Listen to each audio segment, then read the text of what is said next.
আসসালামু আলাইকুম। আজকে আমরা দেখব কিভাবে আমরা ডিলার মডিউল নিয়ে কাজ করতে পারি। ডিলার মডিউল নিয়ে কাজ করার জন্য প্রথমত আমরা আমাদের সিস্টেমে লগ ইন করে নিব এবং যে বিজনেসে কাজ করতে চাই সেখানে প্রবেশ করব।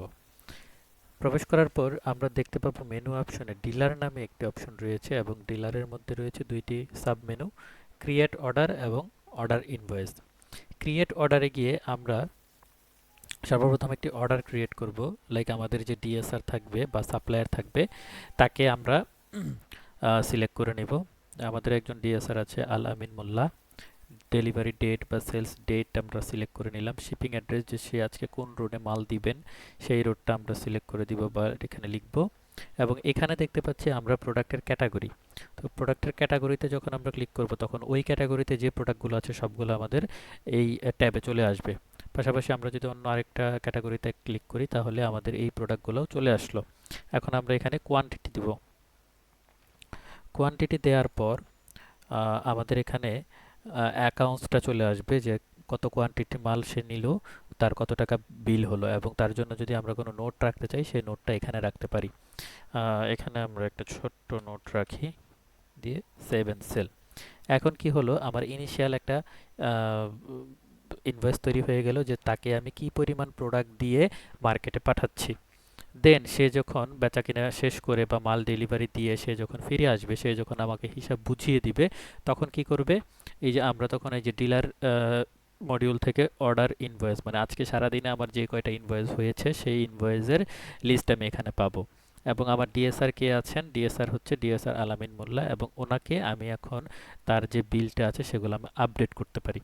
এখন আপডেট করার কারণ হচ্ছে যে সকল প্রোডাক্ট তো আর সে সেল করতে নাও পারতে পারে, এখানে রিটার্ন থাকতে পারে, তার কাছ থেকে আমার পেমেন্ট কালেকশন করে বুঝে নিতে হবে। তো এর জন্য আমরা এডিটে যাব, এডিটে গিয়ে যে পরিমাণ প্রোডাক্ট রিটার্ন আসছে সেটা রিটার্নের ঘরে বসাবো। এবং যদি এই অ্যামাউন্টের মধ্যে সে যদি তার কোনো কমিশন থাকে অথবা যদি কোনো এক্সপেন্সেস থাকে অথবা যদি সে ড্যামেজ প্রোডাক্ট রিটার্ন নিয়ে আসে সেগুলো আমরা এখানে বসাতে পারি। যেমন তাকে যদি আমরা ডিসকাউন্ট দিতে চাই 10% ডিসকাউন্ট, এখানে ধরতে পারি যে এক্সট্রা এক্সপেন্সেস করেছে সাপোজ 1500 টাকা। ধরে নিচ্ছি যে সে রিটার্ন প্রোডাক্ট নিয়ে আসছে বা ড্যামেজ ড্যামেজ প্রোডাক্ট নিয়ে আসছে 1200 টাকার। তো সব কিছু মিলিয়ে তার একটা ডিউ দাঁড়িয়েছে ফাইনাল অ্যামাউন্ট।